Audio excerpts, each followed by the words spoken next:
Believe it or not, a power of attorney or living will may not go the way you think it should in an emergency room. Many people are confused and don't have it adequately prepared. Let's talk about that. Hi, I'm John Larison. I've worked in emergency rooms as a nurse and a nurse practitioner and a flight nurse for over 20 years. I've seen a lot of things happen. Many things have happened differently than the person actually wanted. And in this short video, I'm going to rant a little bit, but it's things that you need to know to have ready so that if you reach that point where someone else is making decisions for you, it goes the way you want. Many people have what they call a power of attorney, a POA. It's someone that you've appointed, and there's a legal document that says what you want and who can make decisions for you. But that doesn't always go the way people want. And let me talk about a few things that are very important. And believe it or not, these are things you cannot really get written down. You just have to have the backbone to have a good long talk with a few people that are close to you. And that's family and friends, especially your close relatives. In an emergency department, this goes very fast. It's usually unexpected.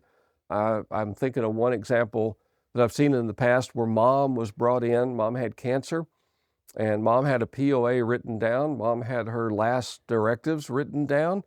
Mom was unconscious. She was barely breathing. And all the paperwork we had on file, okay, scanned into our system, said that mom did not want life-saving measures. Mom did not want chest compressions, CPR, and mom did not want to be on a breathing machine. We had it there. It was clearly written down. And that was exactly the plan that we planned on doing, exactly what mom wanted, because that, believe it or not, I've heard people say that they're afraid of doing some of this stuff because emergency departments will just let you die. We try very, very hard to do exactly what our patient wants done when we have written directives. And we had them. But guess what happened? The kids showed up. The grown kids. We're talking adult kids because mom was elderly. And the adult kids show up, and the adult kids are all gathered around mom's bed. And like always, they're like, "Can you give us a few minutes with mom?" So we step out, let the kids talk. And within about 5 minutes, one of the kids comes down and says, "Mom changed her mind." We're like, "What?" "Mom changed her mind. Mom wants to live." And now I was not taking care of them. I was an observer at that time, but the nurse that was taking care of them and the doctor both was like, "How did mom change her mind? Mom can't even talk. Mom's unconscious." Well, we talked to mom and we said, "Mom, I'm holding your hand. If you want to live, just squeeze my hand." And she squeezed it. And so I said, "Now, mom, really, if you want to live, if you want us to do what we can, then squeeze my hand." And she squeezed it again. So mom changed her mind. Now, let me tell you my suspicion. Sometimes people can hear enough, even in those last stages of life, that if they hear "squeeze my hand," they'll squeeze. They may not understand the rest of the sentence.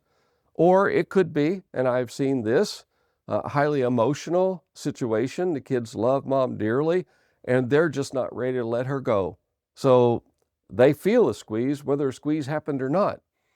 But what happened in that case is, regardless of what mom had written down, regardless of the do not resuscitate orders we had on file, regardless of her last directives that we had on file, suddenly everything is overridden because the kids, being the legal power of attorney, can decide what happens to mom, even with all of her written documents.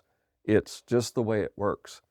So mom got everything that we could possibly do, and she passed a few days later in ICU, on ventilators, on all kinds of drugs, because as far as we were concerned, mom changed her mind.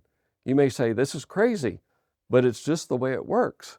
People do change their mind, and most hospitals have legal departments, and no legal department is going to let the emergency department face that lawsuit challenge if we let mom die and all the families in court saying, "But mom changed her mind." So it's what happens. So why am I telling you this story? I'm telling you this story because the most important thing you can do is get all of your children, all of those close people, all those people that would make a decision for you together in a room and have a long talk. Make sure they understand your will, your desires, and make sure they will do them. Yes, make sure they will do them. I don't know how you can force that. Threaten to come back and haunt them if they don't. Tell them you're going to cut them out of the will if they don't. I don't know, but you need to have everybody on board, because one person that's a close relative or on your POA paperwork can change everything for you. It's as simple as that. I know this sounds like a rant, but it's important. Have that talk. So many people don't want to talk about dying. They don't want to talk about emergencies and disasters and breathing tubes and all of those things.